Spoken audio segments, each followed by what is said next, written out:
previous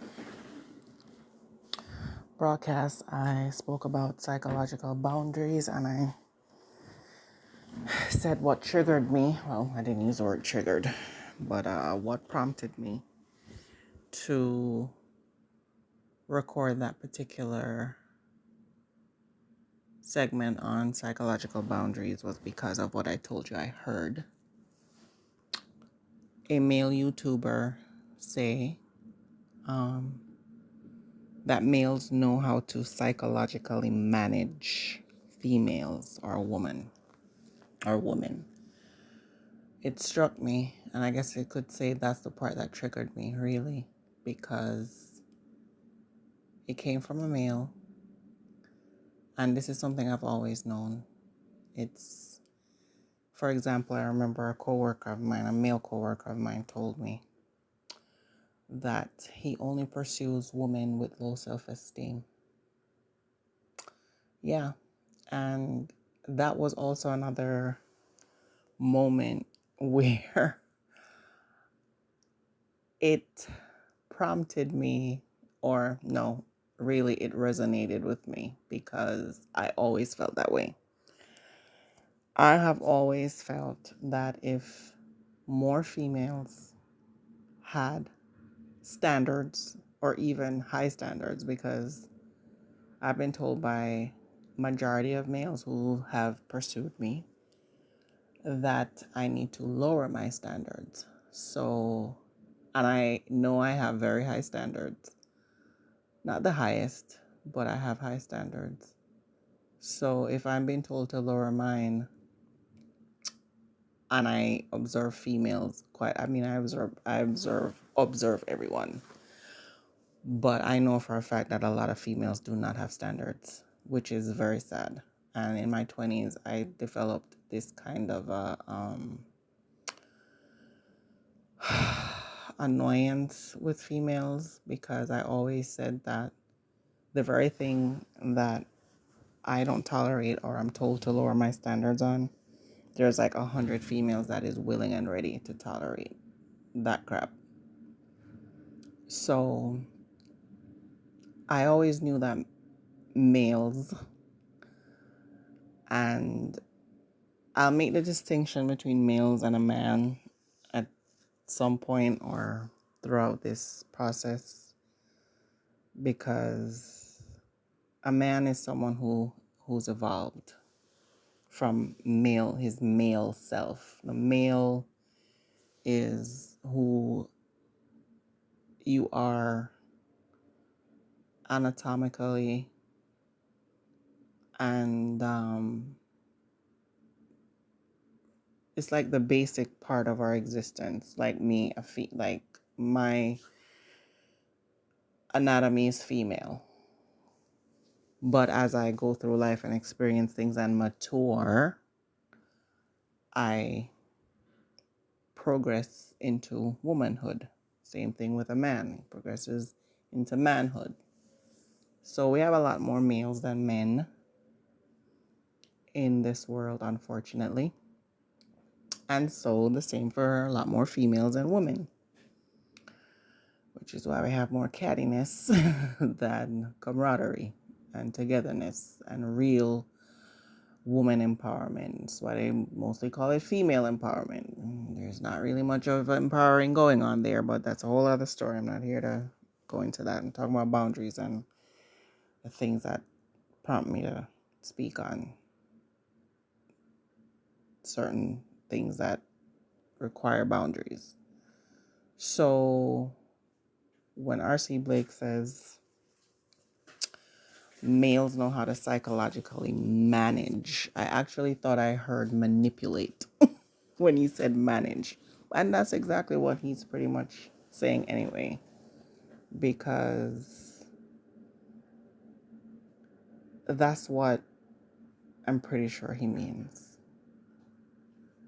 And to be honest, as often as I've listened to him, I haven't listened to everything that he's done. And that wasn't on his own platform where he said that. He was actually being interviewed by another YouTuber where he said that.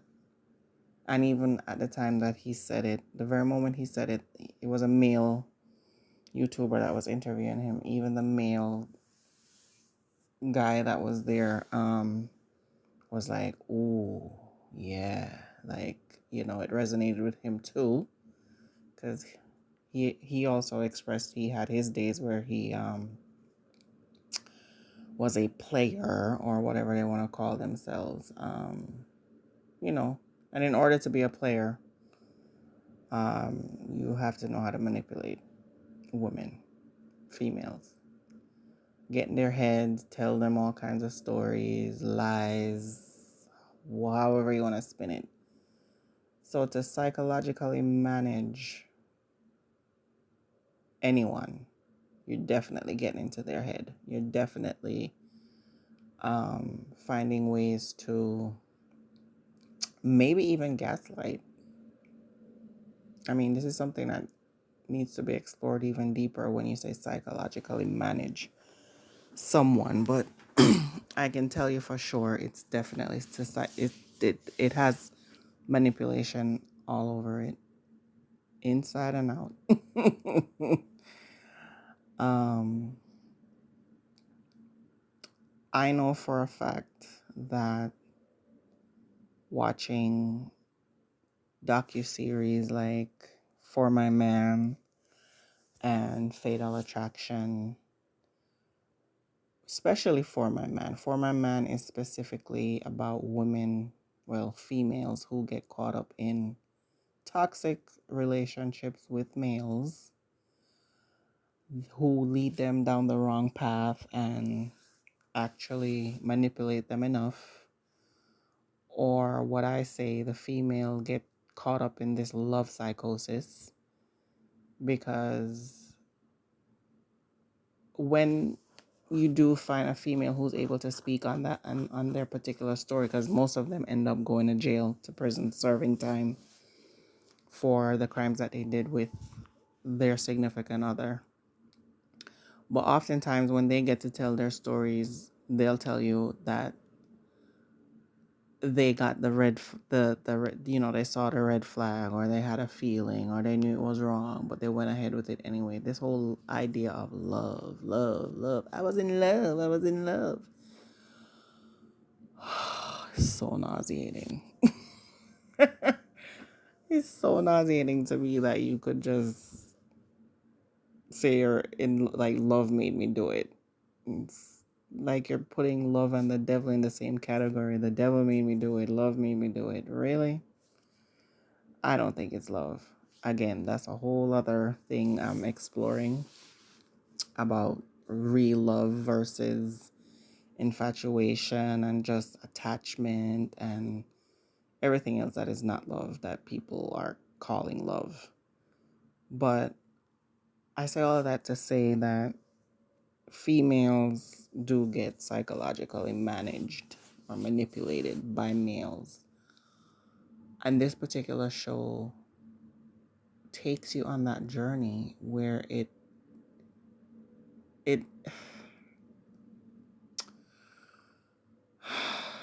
I just wish girls, and that's what I'm doing with my own daughter. I'm definitely breaking a lot of cycles within my family and just societal um, so-called standards on a whole, which we know most of them are built on lies. And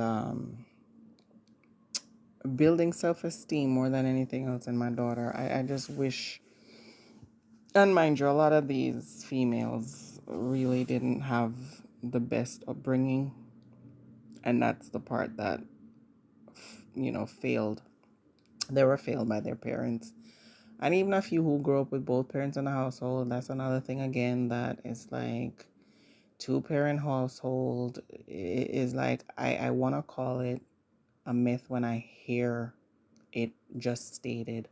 Oh, a child needs two parents and you need to grow up in a two-parent household.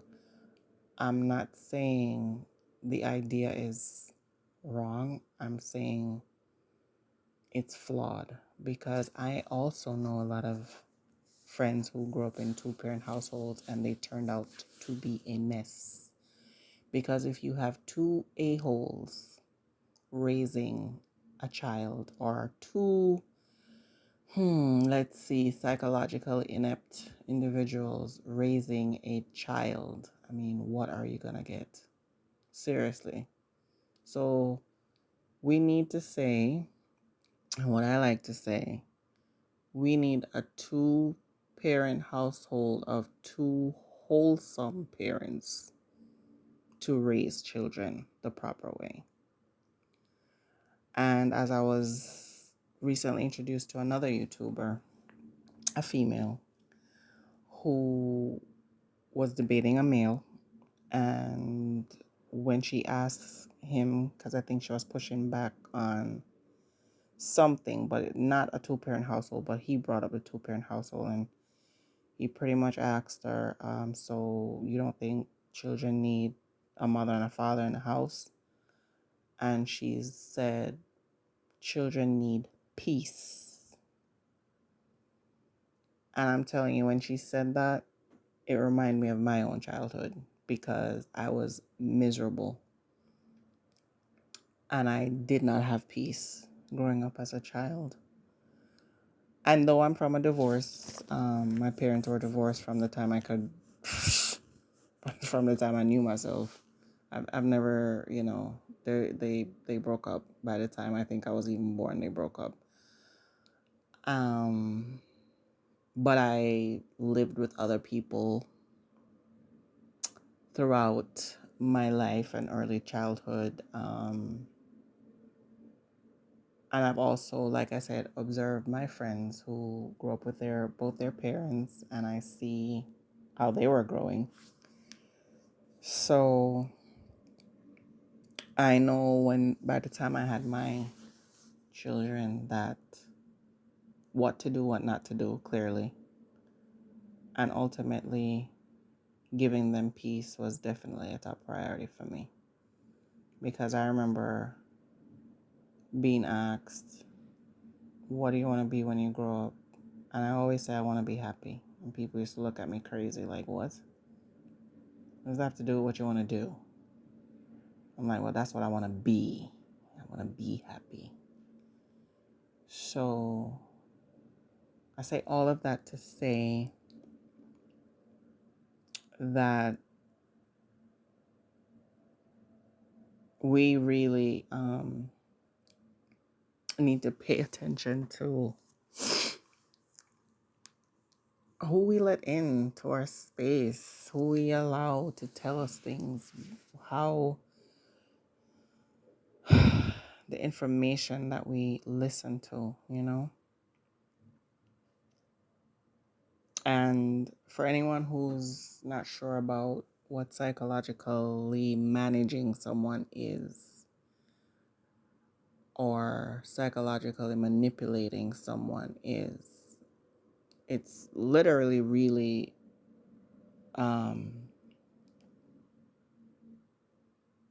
creating a robot, pretty much, or getting someone to be who you want them to be and not who they are. So, like, for example, I don't have too many examples of anybody psychologically managing me. I mean, I have a few, of course, because I've dealt with males, so I know. Unfortunately, in my 20s, I couldn't fully tell the difference between a real man and a male. I mean, I could for the most part, but a lot of times males send their representative. And one of the things I did that I thought was a good thing, which is why on my previous message I said, you don't need to spell out what your boundaries are, because people, especially males or anybody manipulative, will take notes on everything that you're saying. Because I used to think me being transparent and being like, this is what I want, this is what I expect, and this is whatever. You know what happened when I told anybody that was pursuing me, this is what I want, this is what I expect, this is my this is my that? They became that. They became that for a few months. Made me think that they were, oh, they heard what I said. ooh, I got them to, to respect me or to basically understand what I need. Yeah, that's what I thought I did. But if you're dealing with someone that's manipulative, they will send their representative to be all that you want and lay out on the table. And so I realized, not immediately, but at some point in time, I realized not so much a good move to do to make it clear. So we have to keep a lot of things in our back pockets. Or like the Bible says, don't let your left hand know what your right hand is doing, or your right hand know what your left hand is doing. Um, so that's one way to prevent somebody from psychologically, but that comes later because for me, the psychological manipulation, I had to really know thyself. I had to really tap into who I am. I had to really study people. And I had enough experience to do that. So my discernment went up or got heightened. And so, of course, human behavior, if you really study it, you can almost predict someone's behavior once you get into their space. For me, sometimes a person doesn't even have to say anything to me. I could pick up on their energy and I'm just like, yep,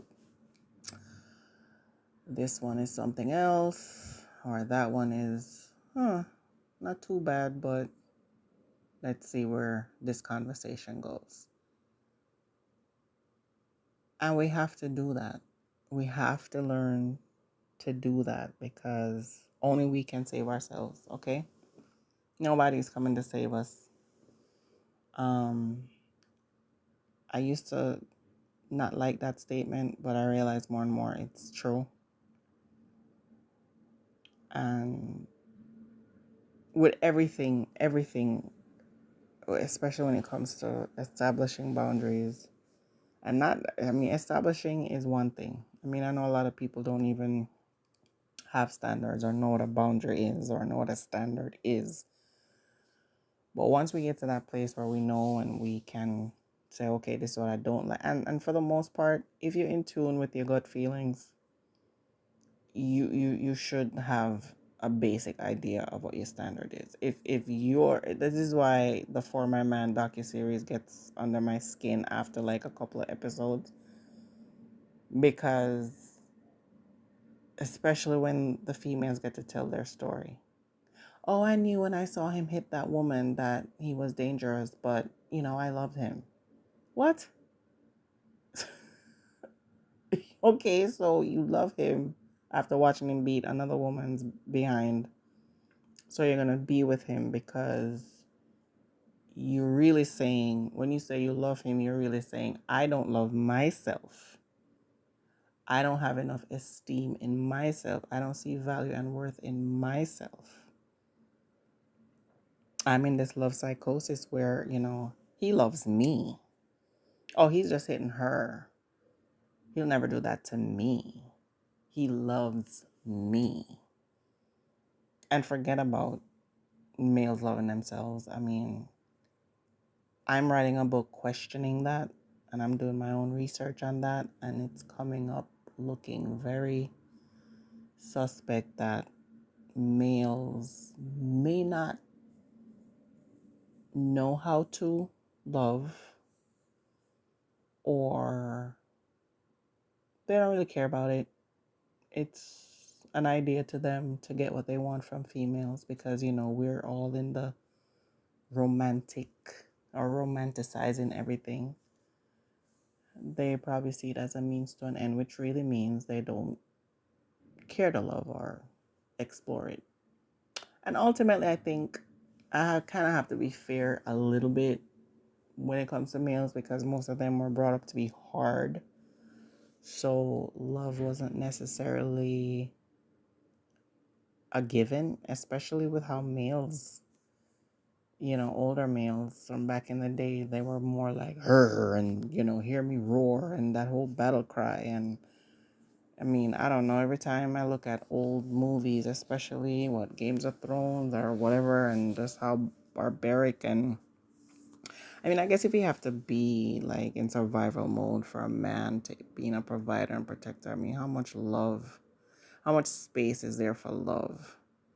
I mean, or or they just have a different version or kind of love. It's well, I don't want a mushy kind of love from any male, but I'm just saying. But for the most part, I don't think males. Remember, I said there's a difference between a male and a man. So for the most part, I don't think males are capable of loving themselves. And of course, you know how it goes, or what they say: if you don't love yourself, you can't love anybody else. And I know I'm saying it like that, but it is true.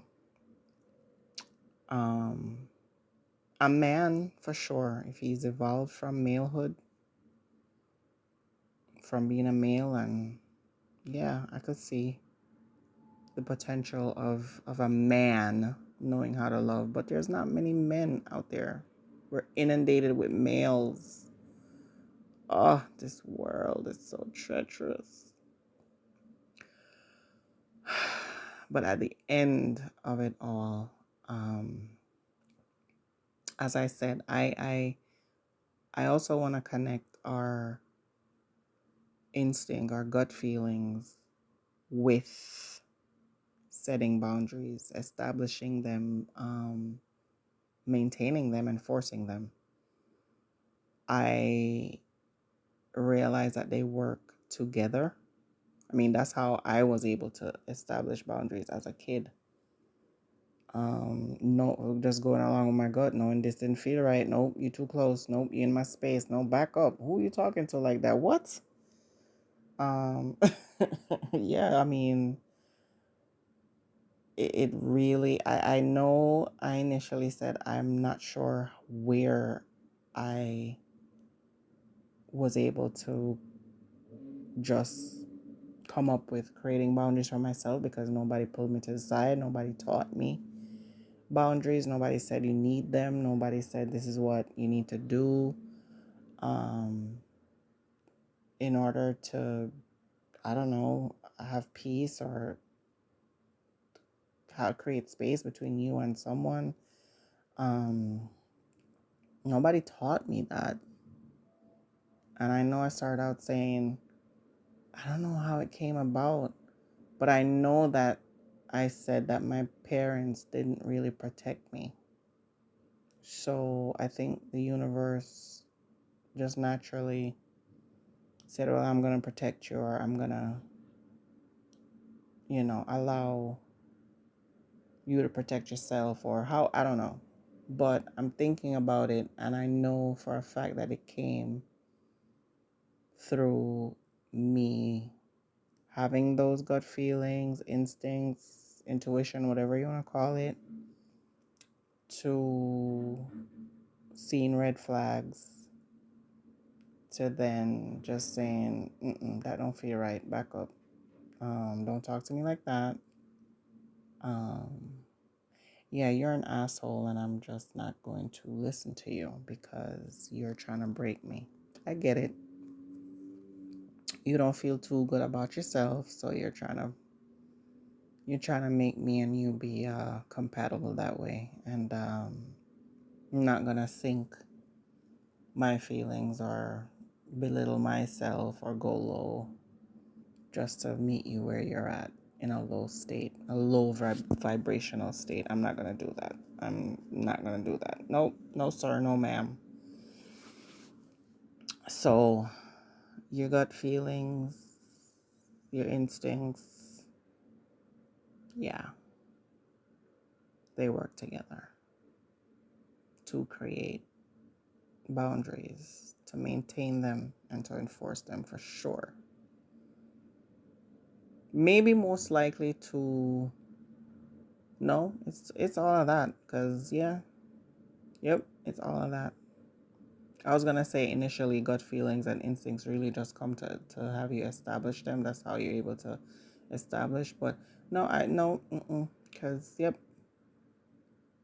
it's all of it. It's all of it. It's all of it. And I'm telling you, people, if you're not in tune with your gut feelings or your instincts, because all of us have it, but I mean, I guess most of us choose to ignore it, which is really, I find it to be an insult to the creator, the source, the universe, Lord, God, whatever you refer it to, your existence to. It's an insult because I find that your instincts and your gut feelings is God's way of of loving you and protecting you and offering you um, a direct connection between you and the source to say, hey, don't go down that alley. Stay away from that dude. What he told you to do? No, don't even think about it. Go the other way. Don't pick up the phone when he calls. Tell him to leave you alone.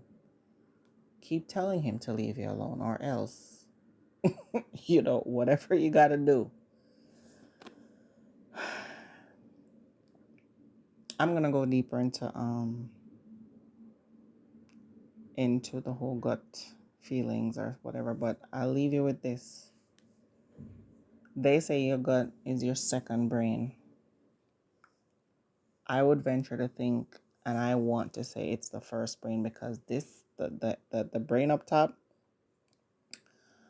I don't know, I think that's more for like intellectualism and learning and stuff like that. I don't know if the brain on top of your head, in your skull, really does a lot of protecting. It's necessary. I'm not trying to, say it's not necessary. Clearly it is. But that gut, the so-called second brain, that's the one that keeps you alive. That's the one that doesn't allow you to rationalize like the one in your skull does. That says, when your gut says, leave him alone, you know what your brain is going to say? But, he kind of cute. Well, he did buy me lunch the other day. He can't be that bad. That's what the one up top. The one up top is there to rationalize what your gut, so-called second brain, is telling you not to do or to do. Because gut feelings, a lot of times, it doesn't come as necessarily a warning of don't. Sometimes it comes as do. I know for me, sometimes it comes as you better go do that right now. It's not always a don't. But that's what I've discovered. And what I've come to find out, I don't know how many neurons in the brain up top in your skull, but I found out there's over 100 million neurons in your gut. I've also found out that you need to have a healthy gut flora, meaning bacteria going through there, that's prebiotic, probiotics, whatever, because they help you in such a way that is necessary for you to function. Okay, so I am telling anybody right now who's like, what's your gut? What is that? Okay, I know what it is, but I don't listen to it. Ask yourself, for all the times you get that feeling in the gut and you ignore it, does it always work out for you? Does it ever work out for you when you ignore your gut feelings? Sit with that, and we'll pick up more about that the next time I come on. Thank you guys so much for listening. I hope you are learning and growing and eventually evolving into who we truly need to be in this world. Thank you for listening. Until next time. Bye-bye.